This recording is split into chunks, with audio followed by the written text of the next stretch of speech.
مشرف آپ کا سب سے لیٹسٹ وہی عامر ہے نا جو ہماری زندگی میں آیا. میڈیا تو بنا, میڈیا تو فروغ ہوا, ٹھیک ہے, وکیلوں کو تو گولیاں نہیں ماری گئیں جو احتجاج کرے تھے اس کے خلاف, اور جو لائرز موومنٹ چل رہی تھی افتخار چودھری کے لیے, زبردستی کالا باغ ڈیم نہیں بنا, این آر او بھی ہوا, سب کچھ جو ایک پولیٹیکل گورنمنٹ میں ہو سکتا ہے وہ اس گورنمنٹ میں ہوا. آپ روپی اور ڈالر کی ڈسپیرٹی دیکھ لیں, 60 روپے پہ 8 سال رکھا آپ نے, آئی ایم ایف کو پیک کر دیا, آئی ایم ایف سے ہاتھ جھاڑ لیے کہ اب سارے پیسے دے دیے آئی ایم ایف کے. ہاں پیسہ دے دیا بالکل. تو آپ مجھے بتائیں کون سا عامر. اچھا یہاں پہ تو آپ کو بات کرنے کی اجازت نہیں ہے, آپ کے تو یوٹیوب پہ بین لگنے کی بات ہو رہی ہے, اس کو لائسنس کرنے کی بات ہو رہی ہے, آپ کے سوشل میڈیا, کبھی آپ کا ٹک ٹاک بند ہو جاتا ہے, کبھی آپ کا کچھ ہو جاتا ہے. اور بابا اس طرح سے تھوڑی آپ نیریٹو بلڈنگ کرتے ہیں, لوگوں کا سانس گھونٹ کے, لوگوں کو روک کے. کبھی آپ کہہ رہے ہیں کہ تحریک لبیک جو ہے وہ دہشت گرد ہے, انڈیا سے فنڈنگ ہے, اور 9 دن کے بعد آپ کے اپنے سٹنگ سینیٹرز جا رہے ہیں پھولوں کے ہار لے کے جا رہے ہیں حافظ سعد رضوی صاحب کے لیے استقبال کرنے گئے, ان کا شکر ہے, ان کو مبارکباد دینے گئے. ہاں اب آپ یہ دیکھیں کہ یہ کس قسم کا تضاد ہے. اس پہ تو معافی مانگ لیں کہ یار ہمارے وفاقی وزیر نے جھوٹ بولا تھا. اچھا وہ جو مرے ہیں, چاہے وہ پولیس کے مرے ہیں چاہے ان کے مرے ہیں, ان سے معافی کون مانگے گا؟ کوئی نہیں مانگے گا نقوی صاحب. میں نے آپ کو کہا کہ ہم کیڑے مکوڑے ہیں, ہم کیڑے مکوڑے.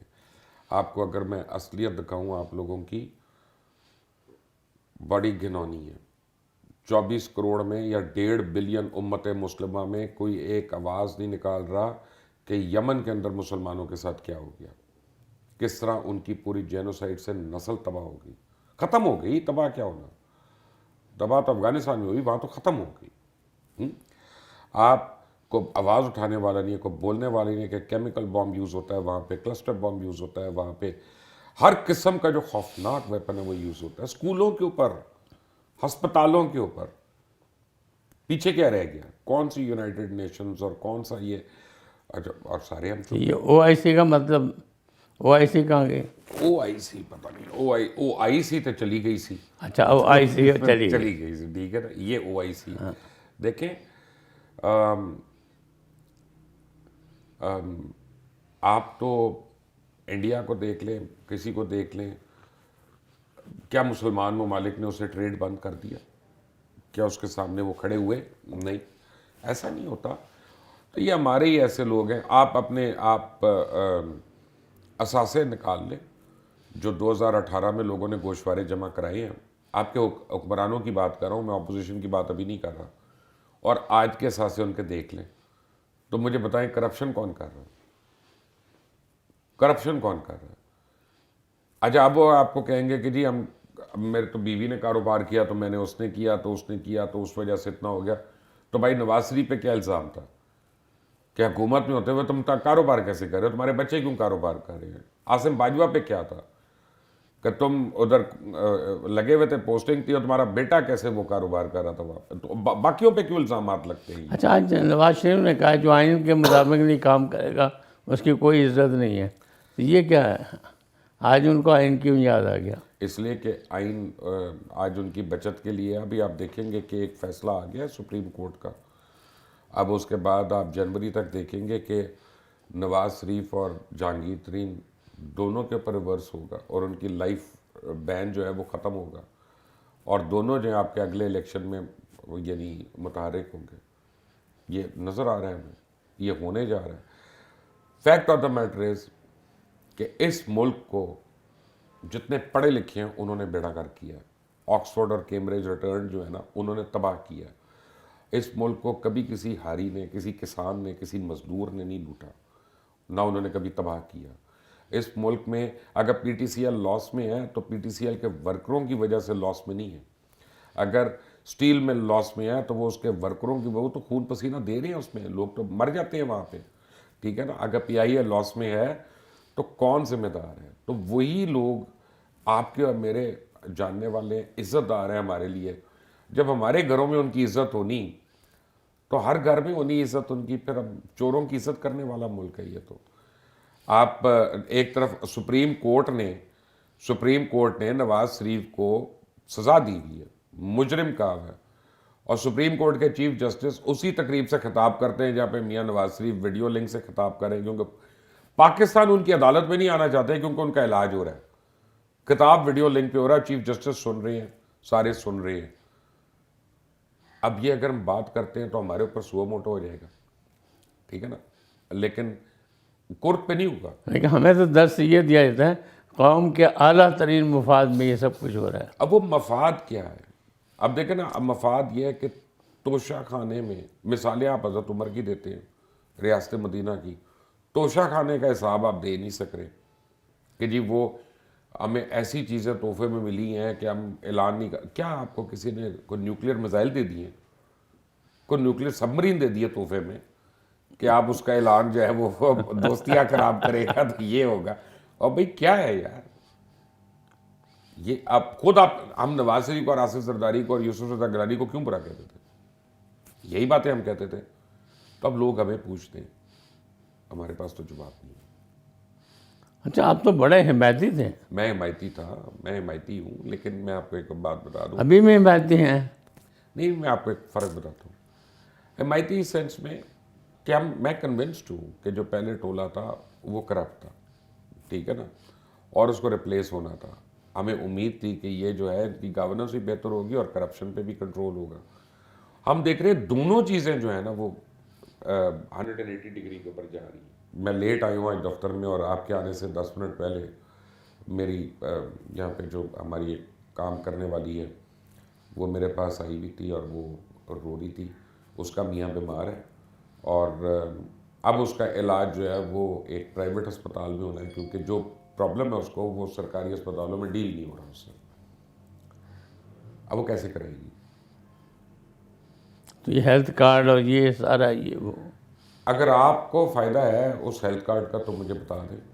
اگر آپ کے حلقہ احباب میں کم از کم 5000 لوگ تو ہوں گے، ان میں سے ایک مجھے بتائیں جس کو ہیلتھ کارڈ کا فائدہ ہوا۔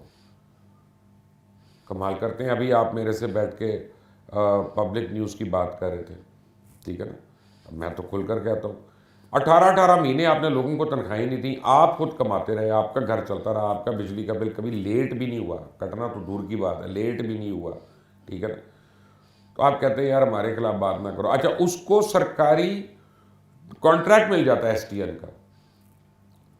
ٹی این کا کانٹریکٹ مل گیا، جس نے ایس ٹی این کے پتہ نہیں کتنے کروڑ دینے ہیں اور ڈیفالٹر ہے، اور خود ایس ٹی این اس کے خلاف سپریم کورٹ میں گیا ہوا کیس لے کے کہ یہ ہمارا ڈیفالٹر ہے، اس کو آپ نے ٹھیکہ دے دیا، کوئی ٹینڈر نہیں، کوئی پیپرا رول نہیں، کوئی کچھ نہیں۔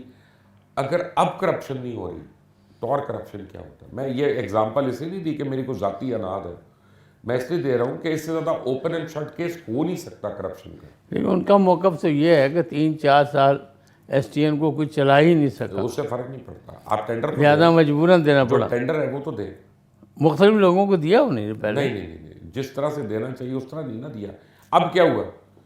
اب فرض کرے کہ آپ نے میرے سے کر لیا کہ جی تم ہمارا یوٹیوب چلا لو اور ہمیں اس میں سے جو انکم ہوتی ہے وہ دے دینا۔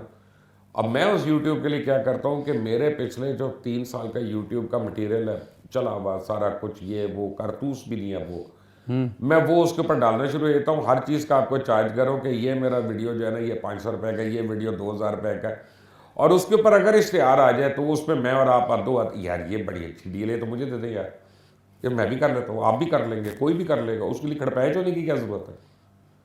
آپ ایڈورٹائزنگ ایسوسیشن آف پاکستان کے پاس جاتے ہیں، آپ پی بی اے کے پاس جاتے ہیں، آپ اے پی این ایس کو بھی آفر دے سکتے تھے، سی پی این ای کو بھی پوچھ سکتے تھے، وہ میڈیا پروفیشنلز ہیں نا یہ لوگ۔ اچھا، اسلام آباد میں چڑیل نے کیا دیکھا؟ چڑیل کہہ رہی ہے کہ یہ جو کچھ نظر آ رہا ہے ایسا نہیں ہے۔ آپ کی ایک تو نظر کچھ اور آ رہا ہے کچھ اور۔ چڑیل کہتی ہے کہ اگلے 15 دن میں شدید پیٹرول اور بجلی قیمت میں دوبارہ اضافہ ہونے لگا۔ جی، جو ابھی ہوا ہے وہ تو ہو گیا، ابھی دوبارہ ہونا ہے۔ گیس کا تو سب کو حال پتہ ہے، میں کوئی نئی بات تو نہیں بتا رہا، لیکن چڑیل یہ کہتی ہے کہ یہ مارچ اپریل تک پکنک ہے، اس کے بعد بڑا مشکل ہے کہ یہ پکنک چلتی رہے، کیونکہ حضرت علی کا قول ہے کفر کی حکومت چل سکتی ہے، ظلم کی حکومت نہیں۔ ظلم کی حکومت، بالکل تو اتنے بڑے آدمی کا قول تو غلط نہیں ہو سکتا۔ صحیح، یہ تو آپ بھگتیں گے پھر۔ بالکل صحیح، اس سے کوئی انکار نہیں کر سکتا۔ اور آپ کو بتاؤں کہ آج تک یا تو ان کی کوئی کئی بھی بات پہ ہم سوالیہ نشان اٹھا لیں وہی نہیں ہے، تو یہ بھی صحیح ہونی ہے پھر۔ نہیں تو یہ جو اپنے دعوے بڑے ہیں کہ ہم 2 سال میں باقی یہ کر دیں گے، وہ کر دیں گے، وہ کر دیں گے، وہی کہا یا کچھ لوگ کہتے ہیں کہ جی ہم نے لوگوں نے شیروانیاں سلوانی ہیں، اور کیا آپ یہ سمجھتے ہیں کہ تحریک انصاف کی حکومت جو ہے وہ چلے گی لیکن تحریک عمران خان نہیں چلے گا؟ مشکل ہے۔ تحریک انصاف کو ابھی تک بچایا ہوا، اور عمران خان کو آپ کی بڑی یعنی مسائل میں اضافہ ہو جائے گا جو میں بات بتانے لگا ہوں۔ پیپلز پارٹی نے، پیپلز پارٹی کی ایکٹیو سپورٹ کی وجہ سے تحریک انصاف چل رہی ہے۔ آج اگر آصف علی زرداری صاحب ڈیسائیڈ کر لیں کہ اس کو ہم نے اڑانا ہے، ان کو 72 گھنٹے لگیں گے، کیونکہ میاں نوازی تو پل رہے ہیں، وہ تو پلے ہوئے ہیں کہ اڑاؤ اس کو۔ فضل الرحمان صاحب بھی ہیں، سارے لوگ بھی ہیں، زرداری صاحب مل جاتے ہیں، ایک دن میں نو کانفیڈنس ہونا ہے۔ ان کے اپنے 30-35 ایم این اے تو ہمارے تھرو مل چکے ہیں لوگوں کو، MPs, MNAs وغیرہ۔ تو 8 کی آپ کی میجورٹی ہے، 12 کی میجورٹی ہے، تو 35 اگر باہر ہو جاتے ہیں تو میجورٹی تو رہتی نہیں، تو آج چینج ہوتا ہے، وہ ایشو نہیں ہے۔ پیپلز پارٹی کو یہ پرابلم ہے کہ اگر وہ ایک جگہ نظام کو الٹاتے ہیں تو سندھ میں ان کی گورنمنٹ چلی جاتی ہے، وہ سب سے بڑے سٹیک ہولڈر ہیں اس دور میں۔ تو پیپلز پارٹی یہ نہیں چاہتی کہ وہ حکومت اڑائے، وہ چاہتے ہیں یہ اور خراب ہو، لوگوں کا بخار اترے ایک دفعہ۔ یہ جو ہم جیسے لوگ ہیں جو عشق میں مبتلا رہے ہیں، یہ کنٹرول کا ہے، کنٹرول جمہوریت نہیں ہے۔ نہیں، فیض حمید صاحب سے اتنے یہ ڈرے ہوئے کنٹرول تھے، نہیں۔ اب وہ جنرل ندیم انجم صاحب آ گئے، تو اس سے پہلے کچھ کرنا چاہتے تھے، تو اس کا کیا مطلب تھا؟ جمہوریت نہ یہ کنٹرول ہے، جمہوریت نہیں ہے۔ ہاں یہی میں نے کہا کنٹرول ہے۔ کنٹرول گورنمنٹ ہے، کنٹرول ڈیموکریسی نہیں ہے۔ اچھا جمہوریت نہیں ہے۔ یہ فرق ہے بڑا۔ آپ دیکھیں آسما جہانگیر فورم جو ہے اس کے اوپر جو باتیں ہوئی ہیں، چیف جسٹس کرے نا سو موٹون پہ بتائیں نا کہ وہ صحیح ہے کہ غلط ہے، ہمیں بھی تو پتہ چلے۔ اگر واقعی وہ آئین کی اور قانون کی بالادستی چاہتے ہیں تو ان کے اوپر تو کورٹ میں ان کے سامنے بیٹھ کے الزامات لگائیں، انکوائری کریں، جوڈیشل انکوائری کریں، سو موٹو لیں، بلائیں کورٹ بینچ نمبر 1 کے آگے، اور کورٹ میں پتہ چلے نا ساروں کو۔ مبشر لقمان صاحب بہت شکریہ، آپ نے مجھے ٹائم دیا۔ ناظرین، آپ نے دیکھا کہ مبشر لقمان صاحب نے ایک چھوٹی سی نشست میں بہت سی باتیں کی، چڑیل کی باتیں بھی کی، اپنی باتیں بھی کی، اندازے بھی کیے، تجزیے بھی کیے، اور اجتماعی کاز کی باتیں بھی کی، عوام کے حوالے سے اور قوم کے حوالے سے اور جمہوریت کے حوالے سے۔ اس سے پہلے کہ میں ان سے اجازت لوں، آپ سے گزارش ہے کہ INN کو سبسکرائب کریں، لائک کریں، اپنی قیمتی رائے کا اظہار بھی کریں۔ اللہ آپ کو سلامت رکھے۔ اللہ حافظ۔